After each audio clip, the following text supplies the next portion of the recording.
आज हम देखेंगे कक्षा 5वीं विषय हिंदी का चौथा पाठ कश्मीरा अंतर बताओ। ये पाठ कृति पर आधारित है, एक्टिविटी बेस्ड लर्निंग। यहाँ पे हमें अपनी निरीक्षण क्षमता का विकास करना है।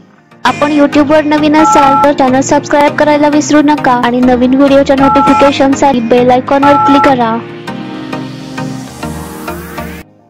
यहाँ पे हमें कश्मीर की बेटी के 2 चित्र दिखाई देंगे।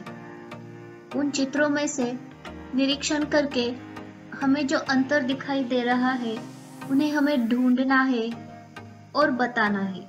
लेकिन उससे पहले हम जानकारी लेंगे कश्मीर के बारे में।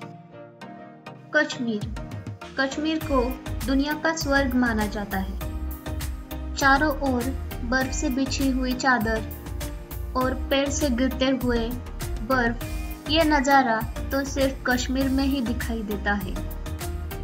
कश्मीर भारत का एक केंद्र शासित प्रदेश है। कश्मीर के लोग जो पोशाक पहनते हैं उसे फेरन कहा जाता है। इस चित्र में कश्मीर की युवती ने जो पोशाक पहना है उसे फेरन कहा जाता है। फेरन कश्मीर का एक पारंपरिक पोशाक है। तो इन दोनों में से जो अंतर दिखाई देते हैं वो हमें ढूंढने हैं। तो लेट्स स्टार्ट। सबसे पहले हमें आकाश की ओर देखना है। आकाश में जो पक्षी उड़ रहे हैं उनका हमें ध्यान से निरीक्षण करना है। पहले चित्र में दाहिनी तरफ 3 पंछी उड़ रहे हैं। दूसरे चित्र में दाहिनी तरफ 2 ही पंछी दिखाई दे रहे हैं। युवती के पीछे थोड़ा निरीक्षण करके देखें तो हमें कुछ पर्वत दिखाई देते हैं। पहले चित्र में देखें तो ये जो पर्वत है वो बर्फ से ढका दिखाई दे रहा है। दूसरे चित्र में हमें ये पर्वत बर्फ से ढका नहीं दिख रहा। ये हमने ढूंढ लिया दूसरा अंतर। युवती के पीछे पेड़ों का निरीक्षण करें तो पहले चित्र में हमें दिखाई दे रहा है कि यहाँ पे 8 पेड़ हैं।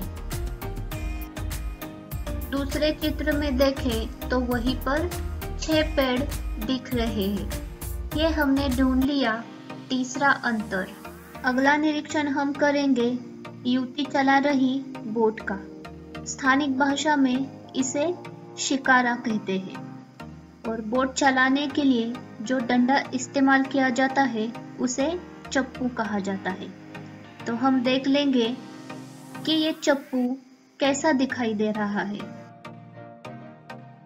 पहले चित्र में युवती के हाथ में जो चप्पू माने डंडा है वो चौकोनी आकार का दिख रहा है। वही दूसरे चित्र में चप्पू पान के आकार का दिख रहा है। अब हम निरीक्षण करेंगे घड़े का। पहले चित्र में जो घड़ा है उसका निचला हिस्सा फीके रंग का दिख रहा है। वही दूसरे चित्र में घड़े का निचला हिस्सा देखें तो वो रंगीन दिखाई देता है। अभी देखें तो युवती के सामने फूलों की एक टोकरी दिखती है। तो इस टोकरी का हम निरीक्षण करते हैं। पहले चित्र में देखें तो इस टोकरी में से एक फूल नीचे गिरा है। वही दूसरे चित्र में फूलों की टोकरी से एक भी फूल नीचे गिरा नहीं दिख रहा। इसके बाद हम इस युवती ने जो कमीज पहनी है उसे ध्यान से देखेंगे। पहले चित्र में युवती ने जो कमीज पहनी हुई है उसका डिजाइन देखें तो वो फीके रंग की दिखाई देती है। वही दूसरे चित्र में युवती ने जो कमीज पहनी हुई है उस पर जो डिजाइन दिखती है वो रंगीन दिखती है। ये रहा हमारा 7वां अंतर। इसके बाद युवती ने जो पहराव पहना हुआ है उसका हम निरीक्षण करके देखें तो इस पहराव पे, उसके ड्रेस पे हमें लॉकेट जैसी कुछ डिजाइन दिखाई दे रही है, उसका हम निरीक्षण ध्यान से करेंगे। दूसरे चित्र में देखें तो इस लॉकेट जैसी डिजाइन के नीचे 3 बीड्स दिखाई देंगे। वही पहले चित्र में इस लॉकेट जैसी डिजाइन के नीचे कुछ भी दिखाई नहीं देता। ये हमने ढूंढ लिया 8वां अंतर। अब हम निरीक्षण करेंगे युवती के हाथों का, मतलब हाथों की कलाई का। पहले चित्र में युवती ने अपने हाथों पर कंगन पहने दिखाई देते हैं। वहीं दूसरे चित्र में युवती ने अपने हाथों में कुछ भी नहीं पहना। यह हमने ढूंढ लिया 9वां अंतर। इसके बाद हम निरीक्षण करेंगे युवती के दुपट्टे का। दोनों चित्र में युवती ने अपने सिर पर दुपट्टा ढका हुआ है।